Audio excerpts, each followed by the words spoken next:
What sort of crazy stuff have you seen? Because I had a guy on a couple of years ago. I don't know if you saw the podcast interview, but he did what was considered, I think, dancing bear parties. I don't know if that's still used today. Is that something that you're familiar with? Yeah, used I'm very familiar with a dancing bear. What is a dancing Um, bear? If you can explain it to our viewers.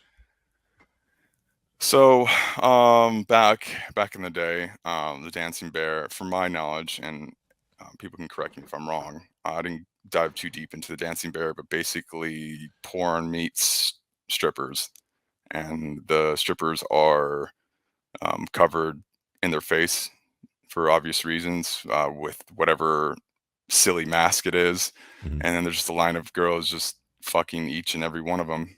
Hmm.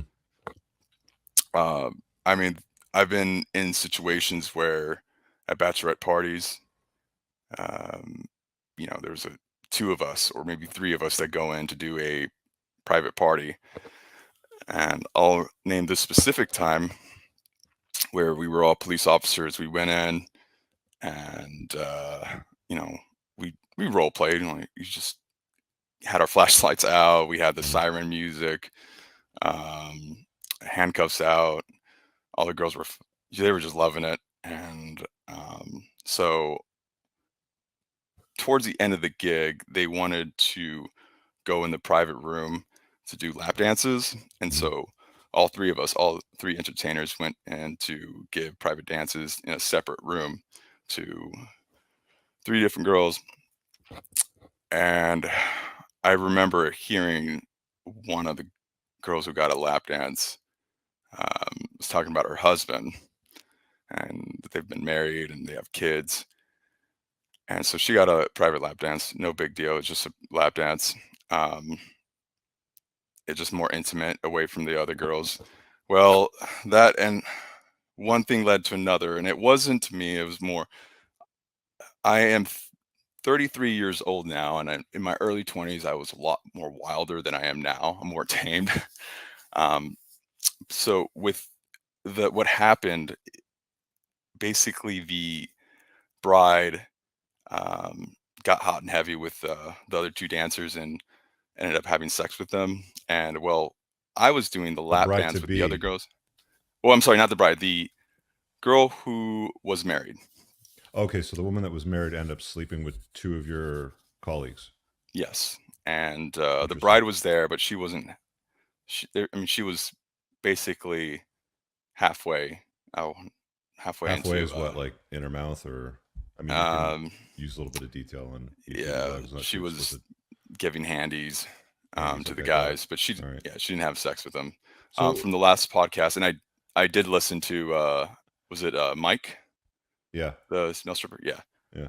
yeah, I listened to his podcast. And So so go how ahead. common is that in your experience? Because I mean, like I always get challenged on, oh, that's not that common. It's okay if women go to bachelorette parties. Like, how common were indiscretions and women stepping out on a husband, or maybe even like at a bachelorette party, and it was the bride to be the next day or something like that. Like, how often did that happen in your experience?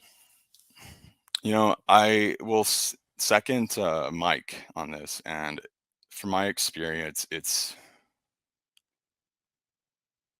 comes down to the influence of the friends, man. um, they encourage the bride to make some bad decisions if she's not surrounded with you know level-headed friends. But it's usually 80% of the time, man. They're somebody, or just there's a lot of people that are just wanting to escape their life in a different state, and it's usually bachelorette parties from a different state that come to my home state, Hmm. or I'll travel and they're from another state, and they think it's okay because they're far away from home to They're mess gone around. for the And when weekend. They went for a long drive. They hopped on a flight. They're gone for 2, 3 days, and they figured, what happens in Nashville, what happens in Vegas, that stays in Vegas, sort of thing, right? Yeah, Okay, they got their girlfriends egging them on. Now, you said 80%, like it's 80% of the time that you'll see this happen? yeah. Eighty um you percent know of the time. Wow. you know I got red pilled um later in my stripping career because I didn't really see I noticed a lot of issues, but I just didn't. The frying pan didn't hit my head until later, Mhm. um, after a 2-year relationship that I was in, especially. But yeah, usually 80%, man. And when I do the performances at an actual show,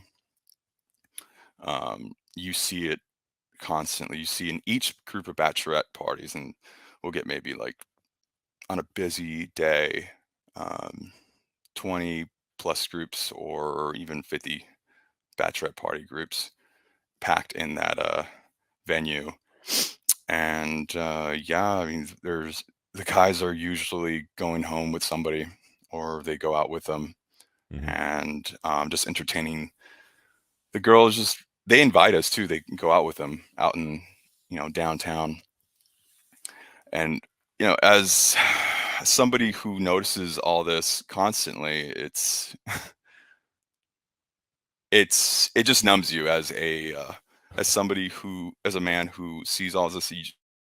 It's just what it is, and that's part of the Mhm. red pill. And is you get numbed, but you just realize, okay, this is how life actually works. I really hope you guys enjoyed that clip. If you want to watch the full length podcast, you can find that over here, that clip's from. If you're newer to the channel, make sure you hit subscribe over here and pin down below in the top comment. You'll find a bunch of useful links to my website, my supplement line books, and a bunch of other stuff. Have an amazing day. Peace out.